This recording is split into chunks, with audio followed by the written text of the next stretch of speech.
নমস্কার, সুপ্রভাত। আজকে আপনাদের সকলকে আমার শ্রদ্ধা, ভালোবাসা এবং নমস্কার জানাই। আমার ছোটদের প্রীতি, শুভেচ্ছা, ভালোবাসা। আশা করি সকলে ভালো আছেন। গতকাল রাতে ভালো সকলে সুনিদ্রা হয়েছে, আর ভালো মন্দ মিশিয়ে সব কিছু খবর। এখন তো আইন শৃঙ্খলার কথা ছেড়েই দিন, আর যদি আমার স্বার্থে ঘা পড়ে তখন আমি ফোঁস করব সাপের মতো, কেউটে সাপের মতো বা গোখরো সাপের মতো। আর যদি আমার স্বার্থে ঘা না পড়ে তাহলে অন্যায় যেগুলো চুপচাপ থাকবো। এই 23 তারিখ শনিবার দিন, 23শে আগস্ট 2025 সাল শনিবার, বেলঘরিয়ার নন্দননগরে একজন শিক্ষক, যতটুকু আমি খবর পেয়েছি আর কি, আমি খবরটা ঠিকমতো যাচাই করি, কিন্তু বৈদ্যুতিন মাধ্যমে যতটুকু দেখলাম বা যতটুকু জানলাম, একাধিক মেয়ে ওখানে বসে মদ্যপান করছিল। নন্দননগর, বেলঘরিয়া, উত্তর 24 পরগনা। তো ওই সরকারি শিক্ষক তার প্রতিবাদ করেছে, সঙ্গে সঙ্গে তার কিছু ওই মেয়ে দুটোর কিছু সাংঘাত চেলা 7-8 জন, মানে বীরপুঙ্গব আর কি, এসে সেই শিক্ষককে বেধড়ক মেরেছে। তো রাস্তার সিসিটিভিতে ধরাও পড়েছে, সে টিভিতেও দেখিয়েছে যে বেধড়ক মেরেছে সেই শিক্ষককে। হাসপাতালে চিকিৎসাধীন, মুখে চোখে এমনকি লাত পর্যন্ত মেরেছে। আর যারা মেরেছে তারা জানেই নি একজন শিক্ষক। কি আশা করেন আপনি এই সমাজে? ঠিক সেই প্রসঙ্গেই বলছি। আবার উল্টো দিকেও আছে, শিক্ষক এবং ছাত্র বা ছাত্রীদের মধ্যে কি সম্পর্ক সেটা আমাদের সম্ভবত ছিলই না, যার জন্য আমরা সেই সশ্রদ্ধ অনেকেই হয়তো নেই এখন ইহজগতে। তাদেরকে আমি সবসময় কুর্নিশ জানাই। শিক্ষক দিবসে তাদের নাম ধরে ধরে আমার স্কুলের বা আমার কলেজে প্রত্যেকে আমি শ্রদ্ধা নিবেদন করি। এখনকার যুগে সেরকম ছাত্রছাত্রীর কথা ছেড়েই দিন, আর শিক্ষকও খুব অমেল। তবে যাই হোক, একজন শিক্ষক, আমি ধরে নিলাম ছাত্র নয়, ছাত্র যদি নাও হয়, সেও তো একদিন কোনো শিক্ষক বা শিক্ষিকার কাছে পড়েছে বা পড়াশোনা করেছে। এইভাবে একজন শিক্ষক, পেশাদার একজন শিক্ষক, জাতির মেরুদণ্ড, তার আগে হাত দেবে? বেধড়ক মেরেছে। সিসিটিভিতে বা বৈদ্যুতিন চ্যানেলে যা দেখা গেছে, বেধড়ক মেরেছে তাকে, মুখে চোখে লাত পর্যন্ত মেরেছে। তার সঙ্গে দুটো মেয়েকেও দেখা গেল মারতে। আর ওই চেলা রোগা পটকা ছেলেগুলো আর কি, তারাও মারছে। আইন শৃঙ্খলা না থাকলে এরকমই ঘটনা ঘটবে। যেমন সোনারপুরে না বাড়ির উপরে একটা ঘটনা ঘটেছে, ছেলে বিজেপি করে, তার অপরাধ, বাবা এবং তার ভাই বাঁশ দিয়ে ঘরের মধ্যে মেরে ফেলেছে। বাড়ির উপরে ঘটনা, এই রিসেন্ট। এগুলো চলতেই থাকবে, এগুলো হবেই, কিছু করার নেই। আর 30 দিন জেলে থাকলে সে প্রধানমন্ত্রী হোক বা রাষ্ট্রপতি হোক, সে মন্ত্রী হোক, মুখ্যমন্ত্রী হোক, নেতা হোক, যেই হোক, পদাধিকার, তার চাকরি চলে যাবে, সাসপেন্ড হবে। এটা এবার অনেকের গায়ে লাগছে, এটা নিয়ে আন্দোলন শুরু হয়েছে, যেটা আমাদের দেশে হয় আর কি। তো সেরকমই একটা ঘটনা। আইন শৃঙ্খলা পরিস্থিতি কীরকম আর সেই সুযোগ নিয়ে রাজ্যে কি পরিস্থিতি, সেটা মোটামুটি একটু আপনাদের সঙ্গে আমি একটু আলোচনা করে নিলাম আর কি, আর কিছু নয়। তো এটাই হচ্ছে ব্যাপার। আর আরেকটা কথা বলি, আমাদের সময় আমাদের শিক্ষকরা কখনো ছাত্রদেরকে বা আমাদেরকে কখনো বলতো না, তখন তো মিড ডে মিল ছিল না, ওই 2-4টা ছোটোখাটো কাজ সেটা আলাদা কথা, কিন্তু কোনো বলতো না যে জলটা বয়ে দে, অমুকটা করে দে, 5 ফরমাস তার ব্যক্তিগত কাজে কোনোদিন নির্দেশ দিতেন না আমাদের সময় শিক্ষকরা বা শিক্ষিকারা। কিন্তু স্কুলে কাজ হলে, কোনো ফাংশন হলে আমরা সবাই মিলে আনন্দে কাজ করতাম। স্কুলে বেঞ্চ নিয়ে এসে সরিয়ে এই অনুষ্ঠান ক্ষেত্রে রাখতাম, অনুষ্ঠান জায়গাটাতে রাখতাম, বা ক্লাস ঘরে কিছু করতে হলে ক্লাস করতাম, আমরা সবাই মিলে সাহায্য করতাম, আনন্দে করতাম।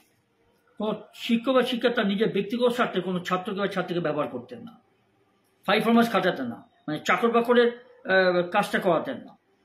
কিন্তু এখন তো ধরুন এগুলো কথা ছেড়িয়ে দিন, যেটা ওই পূর্ব মেদিনীপুর কানলার মন্তেশ্বরের প্রাথমিক বিদ্যালয়ের কথা বলি। সে কথাটা হচ্ছে যে কানলার কারোর হাতে ডিমের ক্রেট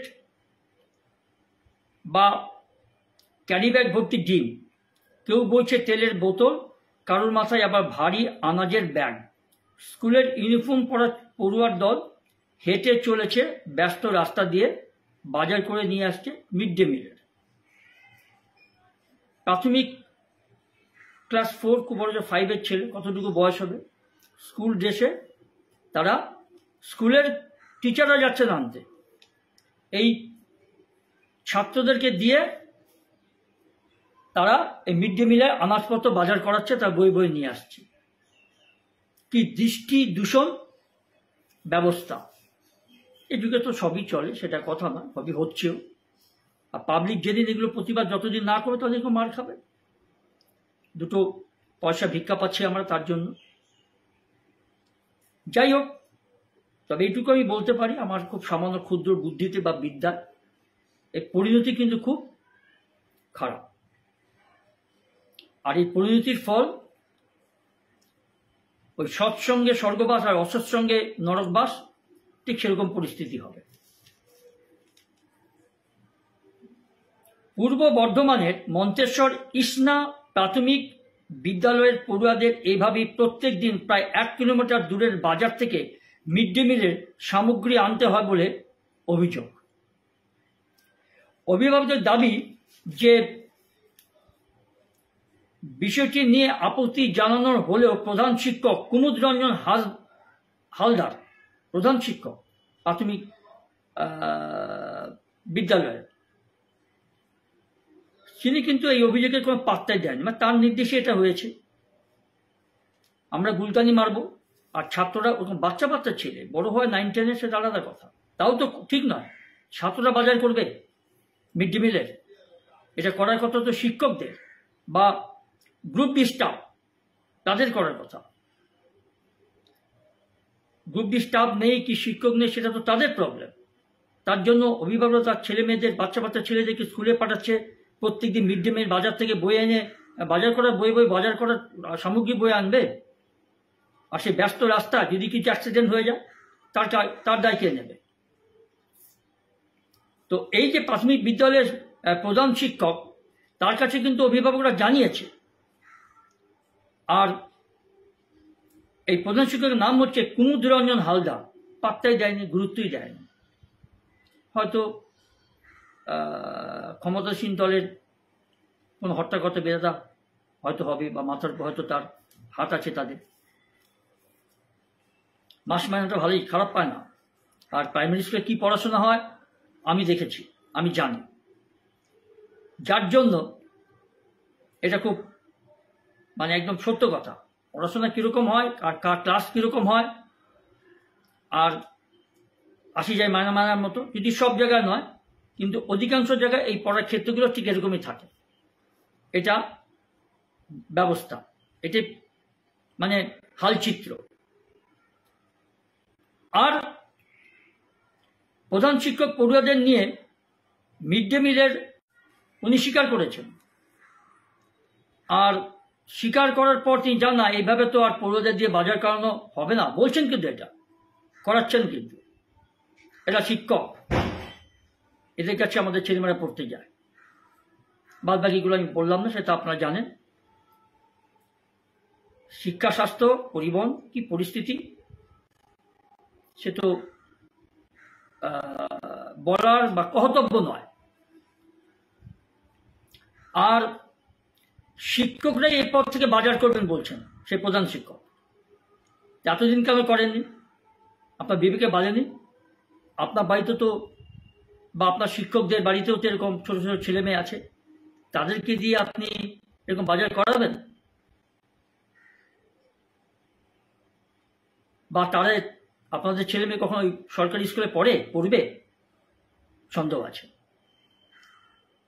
আর শিক্ষকরাই এরপর থেকে বাজার করবে বলছে, স্বীকার করেন মানে ওই হেডমাস্টার। এতদিন কিন্তু তিনি সবই জানেন, সবই বলছেন।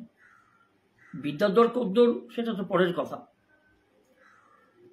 তবে তিনি যখন বলছে এটা অন্যায়, দেখছেন এটা অন্যায়, কেন করিয়েছেন তিনি?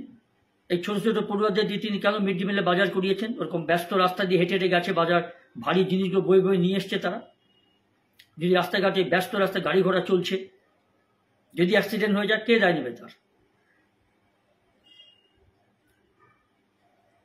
আর অভিভাবকদের বক্তব্য যে প্রধান শিক্ষক নিয়মিত পড়ুয়াদের প্রায় 1 কিলোমিটার দূরে মিড ডে মিলের বাজার করতে পাঠান, আর বৃহস্পতিবার তিনি সেই কাজ করেছিলেন।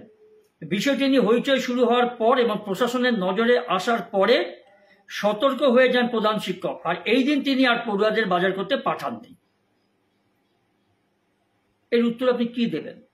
তারা জেনে শুনি কাজটা করেছেন তিনি, এই অনৈতিক কাজটা। এক অভিভাবক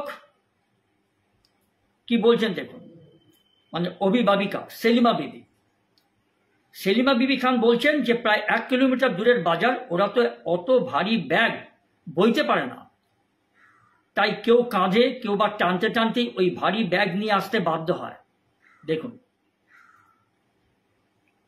কষ্ট লাগে, দুঃখ লাগে এগুলো শুনলে। এই ডিস্ট্রিবিউশন চিত্রটা যদি চোখে পড়ে, আপনার বিবেকও লাগবে, মানে বিবেকবান বুদ্ধিমান লোক বা বিবেকবান মানুষের লাগবে, আর বাকি অবিবেকবান ওইসব লোকের লাগবে না, লাগার কথাও নয়। আর এক অভিভাবক হাসিনা বিবি, মানে অভিভাবিকা হাসিনা বিবি বলছেন, হাসিনা বিবি মল্লিকের মন্তব্য যে রাস্তার সবসময় গাড়ি চলে, আমাদের সন্তানদের কোনো বিপদ হলে তার দায় কে নেবে? সত্যি তো কথা, কে দায় নেবে? কিছুই হবে বলে মনে হয় না। আইন শৃঙ্খলার যা পরিস্থিতি, তাদের বাঁচানোর জন্য ঠিক পাশে লোক জুটে যাবে, চেলারা জুটে যাবে, চামচারা জুটে যাবে। এবং আমরা বিষয়টা নিয়ে আপত্তি জানানোর প্রতিকার মেলেনি, অভিভাবকরা বলছে একজন ছাত্রের। বাজার করতে যেতে হয় বলে লেখাপড়াটাও ব্যাঘাত ঘটছে। তাছাড়া আমরা তো সন্তানদের বাজার করার জন্য স্কুলে পাঠাই না, অথচ সেখানে লেখাপড়া হয় না। একদম সর্বস্ব, মানে একদম কি বলবো, সত্য ঘটনা, সত্য কথা। এই যে অভিভাবিকা বলেছেন একদম সত্য কথা, এতটুকু মিথ্যে নেই। হাসিনা বিবি মল্লিক ইনি কিন্তু কথাটা একদম সুন্দরভাবে বলেছেন, সত্য কথাটা। আর প্রধান শিক্ষক কি বলছেন যে এই বিষয়ে অভিভাবকরা আপত্তি জানিয়েছেন, আমিও বলেছি ওদের আর বাজারে পাঠানো হবে না, বাজার অনেকটাই দূরে, শিক্ষকদের সবসময় যাওয়া সম্ভব হয়ে ওঠে না, তাই এই ব্যবস্থা। বাহ, কি সুন্দর উক্তি, কি সুন্দর কথা, আর কি সুন্দর তার বাহানা। বাজারটা অনেক দূরে স্বীকার করছেন প্রধান শিক্ষক, টিচারদের পক্ষে যাওয়া সম্ভব হয় না, তাহলে ওই বাচ্চা ছেলেগুলোর পক্ষে যাওয়া সম্ভব হয়? একদম কচি বাচ্চা, কচি বয়সের বাচ্চারা হাফ প্যান্ট পরে, স্কুল ড্রেস পরে, স্কুলের সম্মান বাড়ে, নিজের সম্মান বাড়ে। আরে নিজের সম্মান থাকলে না বাড়বে বা কমবে? এইগুলো শিক্ষকের চাকরি পেয়েছে, এরা শিক্ষক বলে বড়াই করে।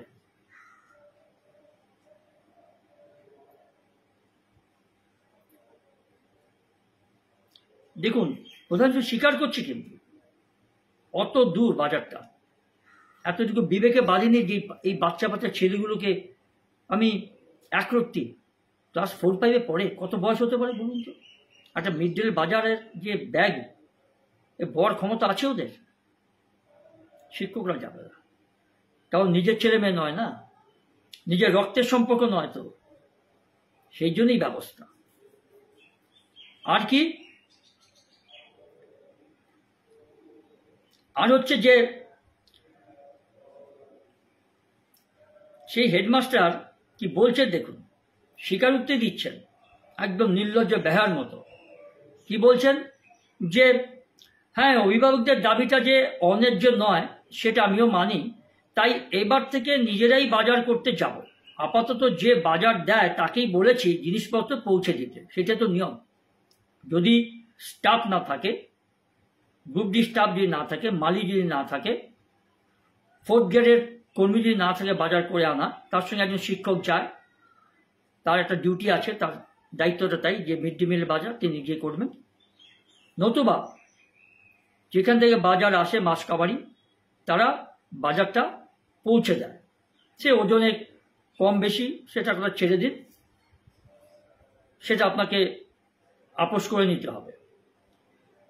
আর টাকাটা তো পকেট থেকে যাচ্ছে না না নিজেদের, এটা সর্বশিক্ষা মিশনের সরকারি টাকা।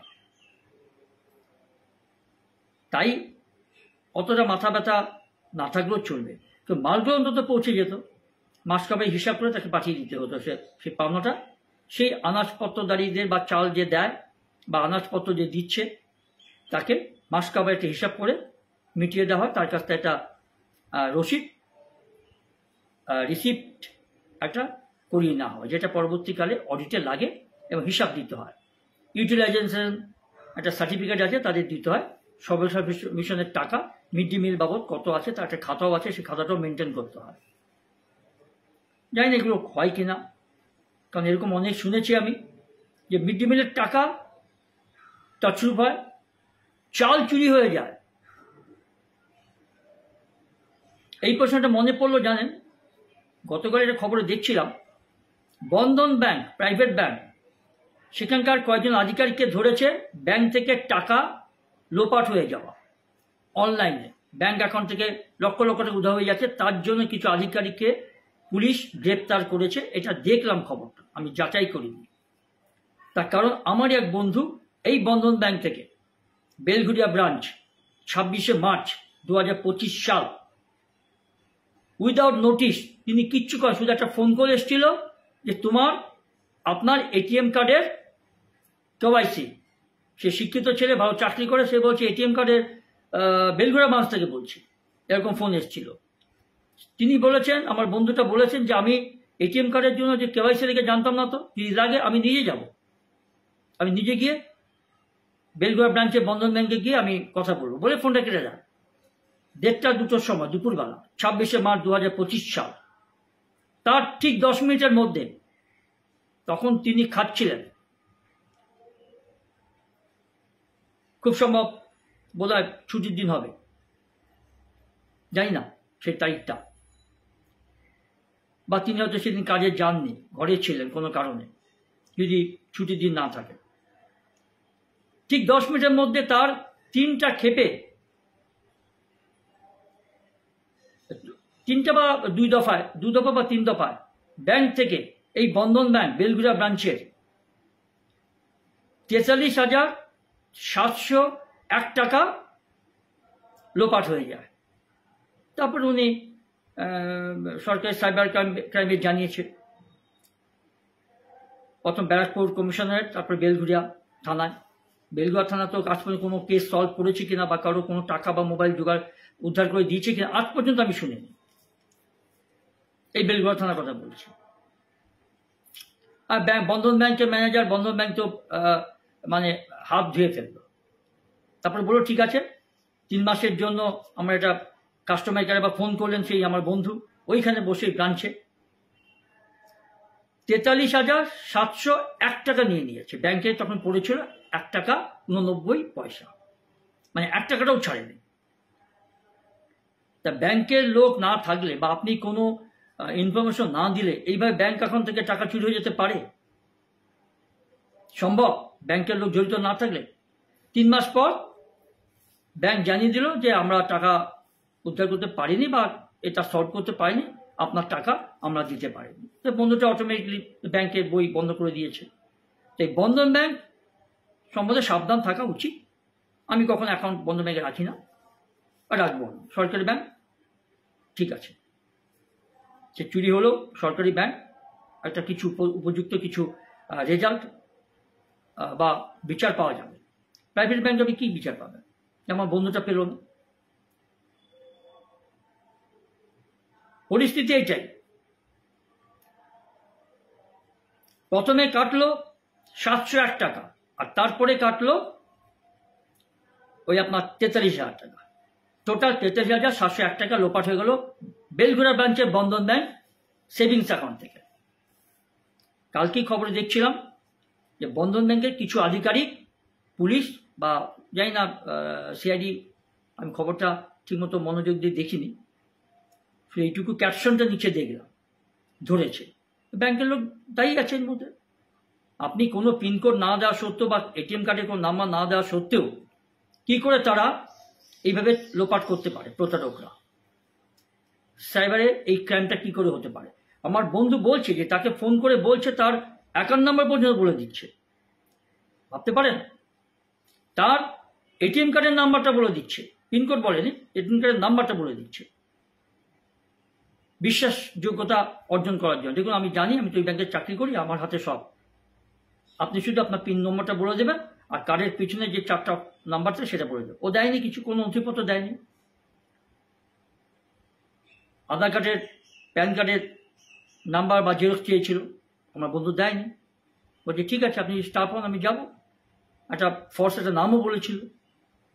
ব্যাংকে গিয়ে দেখেছে একটা ফর্ড, কিন্তু তার মধ্যে 10 মিনিটের মধ্যেই সে টাকা লোপাট হয়ে যায়। 43,701 টাকা। কাকে বিশ্বাস করবেন, কাকে ভরসা করবেন? চোর সর্বত্র সব জায়গায় আছে।